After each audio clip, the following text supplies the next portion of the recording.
പാലക്കാട് വാളയാറിലെ ജനവാസ മേഖലയിൽ ചുരുളിക്കൊമ്പൻ കാട്ടാന ആനയെ നാട്ടുകാരും വനംവകുപ്പ് വാച്ചേഴ്സും ചേർന്ന് ഉൾവനത്തിലേക്ക് തുരത്തി ഓടിച്ചു. അട്ടപ്പാടിയിൽ ഗേറ്റ് തള്ളി തുറന്ന് വീട്ടിലേക്ക് കാട്ടാന കയറി. പൊമ്മിയമ്പടി സ്വദേശി ഗണേഷ് കുമാറിന്റെ വീട്ടിലേക്കാണ് കാട്ടാന വന്ന് കയറിയത്. ദൃശ്യങ്ങളാണ് ഇപ്പോൾ പ്രേക്ഷകർ കാണുന്നത്.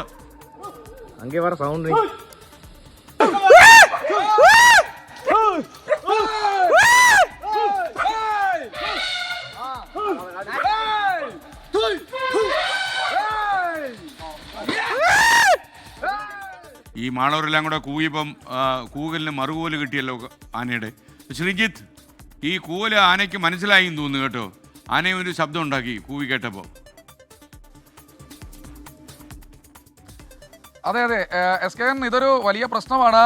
ഈ മലമ്പുഴയിൽ നിന്ന് കഴിഞ്ഞ ദിവസം തുരത്തിയ ചുരുളിക്കൊമ്പൻ എന്ന കാട്ടാന, അതിനെ PT5 എന്നാണ്, പാലക്കാട് തസ്കർ 5 എന്നാണ് വനംവകുപ്പ് ഉദ്യോഗസ്ഥർ പേരിട്ടിരിക്കുന്നത്.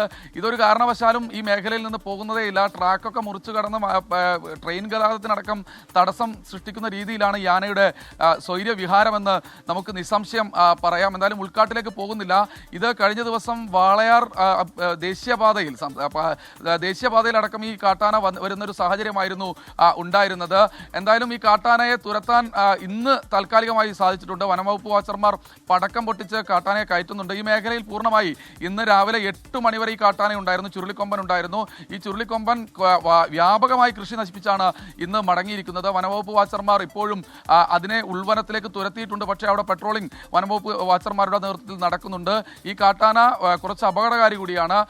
ആളുകൾ കൂവുമ്പോൾ നേരത്തെ നമ്മൾ തമാശയ്ക്ക് പറഞ്ഞതാണെങ്കിലും തിരിച്ചിങ്ങോട്ടൊരു ശബ്ദം ഉണ്ടാക്കിയെന്ന് മാത്രമല്ല, ഇത് ആളുകൾക്ക് നേരെ പാഞ്ഞെടുക്കുന്ന ഒരു സാഹചര്യവുമുണ്ട്. എന്തായാലും ജീവന് പോലും ഭീഷണിയാവുന്ന തരത്തിലാണ് കാട്ടാന. മഴ പെയ്തിട്ടും കാട്ടിലൊക്കെ ഭക്ഷണവും തീറ്റയും ഒക്കെ ഉള്ള സാഹചര്യത്തിലും ഈ കാട്ടാന കാട് കയറാത്തത് വലിയ ആശങ്കയാണ് സൃഷ്ടിക്കുന്നത്. എസ് കെ ശ്രീജിത്തെ, അട്ടപ്പാടിയിലെ ഒരു വീട്ടിൻ്റെ ഗേറ്റ് ഈ ആന കാട്ടാന തള്ളി തുറന്ന് അകത്ത് കയറാൻ ശ്രമിച്ചു എന്ന് പറയുന്നു.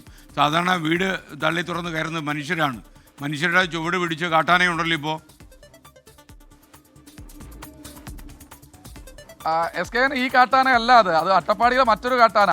അത് തള്ളി തുറന്ന് പോകുന്ന ദൃശ്യങ്ങളാണ്. അത് നമ്മളൊക്കെ ഗേറ്റ് തുറന്ന് എങ്ങനെയാണോ വീട്ടിനകത്തേക്ക് കയറുക അല്ലെങ്കിൽ വീട്ടുവളപ്പിലേക്ക് കയറുക, അതുപോലെയാണ് ആ കാട്ടാന. ഗണേഷ് കുമാർ, പൊമ്മിയമ്പടി സ്വദേശി ഗണേഷ് കുമാറിൻ്റെ വീടിൻ്റെ ഗേറ്റ് തുറന്ന് അകത്തേക്ക് പോയി അവിടുത്തെ കൃഷിയിടങ്ങൾ, ചില വാഴയും തെങ്ങൊക്കെ ഉണ്ടായിരുന്നു, അതൊക്കെ കുത്തിമറിച്ച് അതുവഴി തന്നെ തിരികെ മടങ്ങിപ്പോകുന്ന ഒരു കാഴ്ചയാണ്. നമുക്ക് ആ ദൃശ്യങ്ങൾ, CCTV ദൃശ്യങ്ങളാണ് നമുക്ക് ലഭിച്ചിരിക്കുന്നത്. ഇന്നലെ രാത്രിയോട് കൂടിയായിരുന്നു ഈ ഒരു സംഭവം നടന്നത്. വീട്ടുകാർ സംഭവമൊക്കെ അറിഞ്ഞിരുന്നു. പക്ഷേ വീട്ടുകാർക്ക് പുറത്തിറങ്ങാൻ കഴിഞ്ഞിരുന്നില്ല. കാരണം ഇതും അപകടകാരിയായ കാട്ടാനയാണ് എന്നാണ് നാട്ടുകാരും അതുപോലെ തന്നെ വനംവകുപ്പും ഒക്കെ പറയുന്നത്. എന്തായാലും മഴ പെയ്തു, കാട്ടിൽ അത്യാവശ്യത്തിന് വെള്ളമുണ്ട്, ഭക്ഷണമുണ്ട്, തീറ്റയുണ്ട്.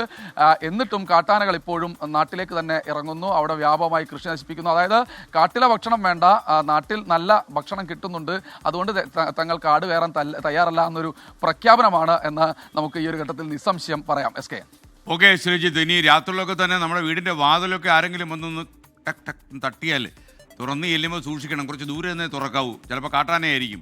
പുള്ളിപ്പുലിയും കാട്ടാനയും നരഭോജി കടുവയും ഒക്കെ തന്നെ നാട്ടിലിറങ്ങി വിലസുന്ന ഒരു കാലത്ത് ജനലിൽ കൂടെ നോക്കി ഉറപ്പ് വരുത്തണം മനുഷ്യർ തന്നെയാണെന്ന്. എന്നാലും തന്നെ ഇപ്പോൾ വാതിൽ തുറക്കാം. മനുഷ്യരും അത്യാവശ്യം കാട്ടുമൃഗങ്ങളെക്കാളും ദയയില്ലാത്ത ആൾക്കാരായി മാറിയിട്ടുണ്ട്. മനുഷ്യൻ്റെ ജീവിതം കൂടുതൽ ദുസ്സഹമാകുന്നു എന്നുള്ളതാണ് ഏറ്റവും പ്രധാനപ്പെട്ട കാര്യം.